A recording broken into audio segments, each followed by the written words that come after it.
ಶಿವಮೊಗ್ಗದಲ್ಲಿ BJP ಅಭ್ಯರ್ಥಿಯಾಗಿರುವಂತಹ B Y. Raghavendra ಅವರು ಭರ್ಜರಿ ಮತ ಶಿಕಾರಿಯನ್ನ ಇವತ್ತು ಕೂಡ ಮುಂದುವರೆಸಿದ್ದಾರೆ. ಪ್ರಮುಖವಾಗಿ ಈ ಮತಯಾಚನೆಯನ್ನ 8 ವಿಧಾನಸಭಾ ಕ್ಷೇತ್ರದಲ್ಲಿ ಪ್ರತಿ ವಿಧಾನಸಭಾ ಕ್ಷೇತ್ರದಲ್ಲೂ 1 ಲಕ್ಷಕ್ಕೂ ಅಧಿಕ ಮತಗಳನ್ನ ಪಡಿತೀನಿ ಅನ್ನುವಂತಹ ವಿಶ್ವಾಸವನ್ನ ವ್ಯಕ್ತಪಡಿಸಿದ್ರು ರಾಘವೇಂದ್ರ.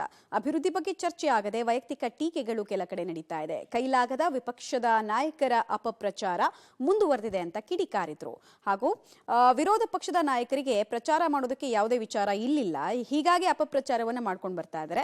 ಇನ್ನೊಂದು ಕಡೆಗೆ ಕುಮಾರಸ್ವಾಮಿ ಯಡಿಯೂರಪ್ಪ ಸಮ್ಮಿಶ್ರ ಸರ್ಕಾರ ಇದ್ದಾಗ ಸಾಕಷ್ಟು ಅಭಿವೃದ್ಧಿ ಜಿಲ್ಲೆಯಲ್ಲಿ ಆಗಿದೆ. ಶಿವಮೊಗ್ಗ ಜನತೆ ಮೋದಿ ಕೈಯನ್ನ ಬಲಪಡಿಸುತ್ತಾರೆ ಅನ್ನುವಂತಹ ವಿಶ್ವಾಸವನ್ನು ಕೂಡ ವ್ಯಕ್ತಪಡಿಸಿದರು. ನಮ್ಮ ಶಿವಮೊಗ್ಗ ಕ್ಷೇತ್ರದಲ್ಲಿ ಅತ್ಯಂತ ಪ್ರಜ್ಞಾವಂತ ಮತದಾರರಿರುವಂತ ಒಂದು ಕ್ಷೇತ್ರ.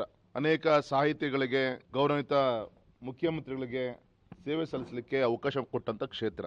ನಮ್ಮ ದೌರ್ಭಾಗ್ಯ ಈ ಬಾರಿ ಒಂದು ಚುನಾವಣೆಯಲ್ಲಿ ಕ್ಷೇತ್ರದ ಒಂದು ಸರ್ವಾಂಗೀಣ ಅಭಿವೃದ್ಧಿ ಬಗ್ಗೆ, ಮುಂದಿನ ಕೆಲಸ ಕಾರ್ಯಗಳ ಬಗ್ಗೆ ಇದ್ಯಾವುದೂ ಕೂಡ ಚರ್ಚೆ ಆಗದೆ ಇವತ್ತು ಹಗುರವಾಗಿ ವ್ಯಕ್ತಿಗಳ ಮಧ್ಯ ದ್ವೇಷದ ಒಂದು ಮಾತನಾಡುವಂತ ಒಂದು ಪ್ರಯತ್ನಗಳು ನಡೀತಾ ಇದೆ. ಹಾಗಾಗಿ ಈ ಸಂದರ್ಭದಲ್ಲಿ ಇಷ್ಟು ಮಾತ್ರ ಹೇಳ್ತೀನಿ, ಒಬ್ಬ ಕೈಲಾಗದ ಒಂದು ವಿರೋಧ ಪಕ್ಷದ ನಾಯಕರುಗಳಿಗಿಂತ ಅವರ ಕೊನೆಯ ಆಯುಧ ಅಪಪ್ರಚಾರ ಅಂತ ಹೇಳ್ತಾರೆ. ಹಾಗಾಗಿ ಸಂಪೂರ್ಣವಾಗಿ ಅವರ ಪ್ರಚಾರ ಮಾಡಲಿಕ್ಕೆ ಯಾವುದೇ ಒಂದು ಒಳ್ಳೆಯ ವಿಚಾರಗಳಿಲ್ಲ.